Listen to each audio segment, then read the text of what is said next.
Hello' everyone যিসকল ছাত্ৰ ছাত্ৰীয়ে 2025 বৰ্ষত এইচএছ পৰীক্ষা দিব সেইসকল ছাত্ৰ ছাত্ৰীৰ বাবে আজি মই পলিটিকেল ছায়েন্সৰ কেইটামান important common question answer discuss কৰিম।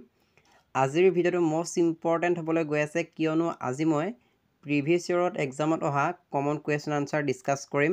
গতিকে ভিডিঅ'টো অকণো স্কিপ নকৰাকৈ আৰম্ভণিৰ পৰা শেষৰলৈকে চাই যাবা। প্ৰথম প্ৰশ্নটো হ'ল ছোভিয়েট ইউনিয়নৰ ৰাজনৈতিক আৰু অৰ্থনৈতিক সংকট কোনে আৰম্ভ কৰিছিল? উত্তৰটো হ'ব মিখাইল গৰ্বাচেভ।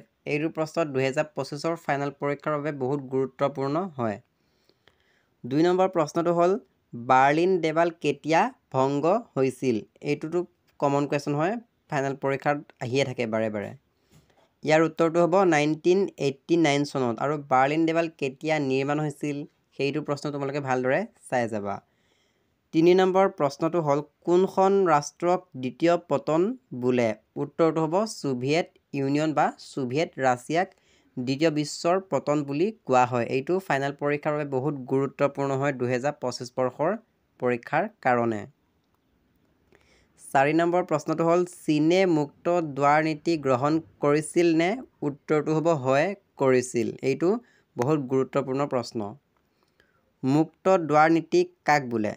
বাণিজ্যৰ উদ্দেশ্য অন্য ৰাষ্ট্ৰৰ সৈতে বদ্ধমূল নীতিৰ ওপৰত আধাৰিত এক নীতি যাক মুক্ত দুৱাৰ নীতি বুলি কোৱা হয়।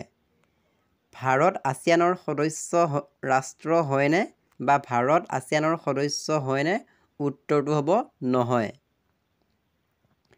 ইউৰোপীয় সংঘৰ মুদ্ৰাৰ নাম কি? ইউৰোপীয় সংঘৰ মুদ্ৰাৰ নাম হৈছে ইউৰো। এইটো বহুত গুৰুত্বপূৰ্ণ প্ৰশ্ন।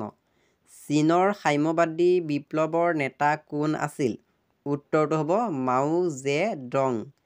এইটো বহুত ইম্পৰ্টেণ্ট কুৱেশ্যন হয়। এছিয়ানৰ সম্পূৰ্ণ নামটো কি? উত্তৰটো হ'ব association of south east Asian nations. এইটো ফাইনেল পৰীক্ষাত বহুতবাৰ আহিছে, এইবাৰো আহিব পাৰে।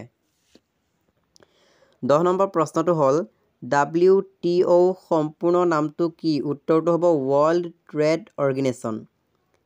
আমেৰিকা যুক্তৰাষ্ট্ৰৰ মুদ্ৰাৰ নাম কি? আমেৰিকা যুক্তৰাষ্ট্ৰৰ মুদ্ৰাৰ নাম হৈছে ডলাৰ। বহুত গুৰুত্বপূৰ্ণ প্ৰশ্ন। ছাৰ্কৰ প্ৰথমখন সন্মিলন ক'ত অনুষ্ঠিত হৈছিল? উত্তৰটো হ'ব 1985 চনত বাংলাদেশৰ ঢাকাত ছাৰ্কৰ প্ৰথমখন সন্মিলন অনুষ্ঠিত হৈছিল। বহুত গুৰুত্বপূৰ্ণ প্ৰশ্ন এইটো। 13 নম্বৰ প্ৰশ্নটো হ'ল ৰাষ্ট্ৰসংঘৰ বৰ্তমান সচিব প্ৰধান কোন? উত্তৰটো হ'ব এণ্টনিঅ' গুটেৰেছ। এইটো প্ৰশ্ন কিন্তু এইবাৰ পৰীক্ষাত আহিব। 14 নম্বৰ প্ৰশ্নটো হ'ল 1992 চনত বসুন্ধৰা সন্মিলন ক'ত অনুষ্ঠিত হৈছিল? উত্তৰটো হ'ব ব্ৰাজিলৰ ৰিঅ' ডি জেনেৰিঅ'ত অনুষ্ঠিত হৈছিল। আৰু বসুন্ধৰা সন্মিলন কেতিয়া হৈছিল, ক'ত অনুষ্ঠিত হৈছিল, ইয়াৰ ওপৰত কিন্তু ফাইনেল পৰীক্ষাত প্ৰশ্ন আহিবই। বাংলাদেশে স্বাধীনতা কেতিয়া লাভ কৰিছিল?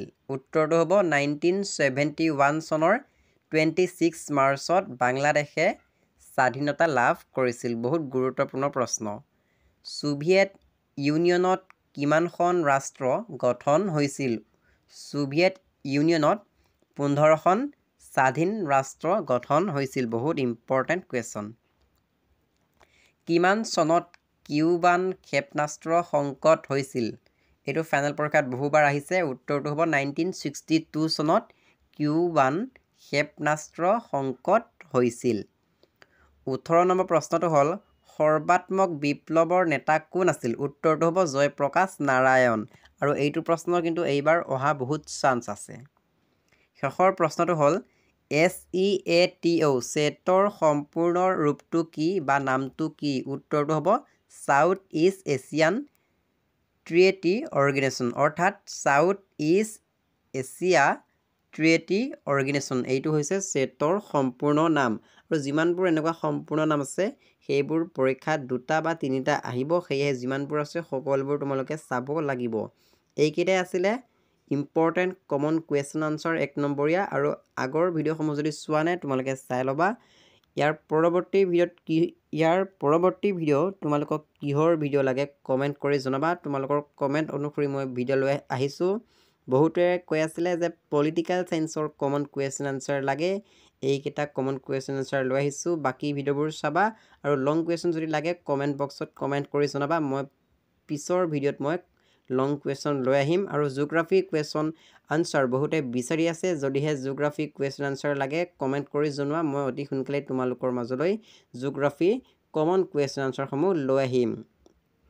এনেধৰণৰ ভিডিঅ' পাবলৈ তোমালোকে এই চেনেলটো ছাবস্ক্ৰাইব কৰি ল'ব লাগিব আৰু ভিডিঅ'টো লাইক কৰিব লাগিব আৰু যিমান পাৰা তোমালোকৰ বন্ধু বান্ধৱীৰ সৈতে ভিডিঅ'টো শ্বেয়াৰ কৰি দিবা। ভিডিঅ'টো চোৱাৰ বাবে বহুত বহুত ধন্যবাদ।